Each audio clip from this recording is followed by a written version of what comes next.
Grasp, as a verb, means to understand something fully or to comprehend it deeply.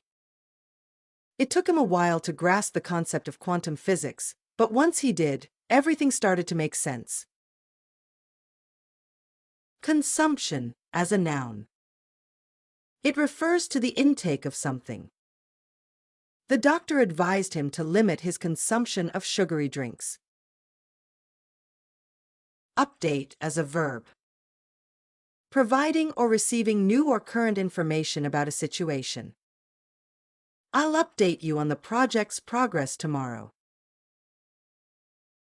Figure, as a noun.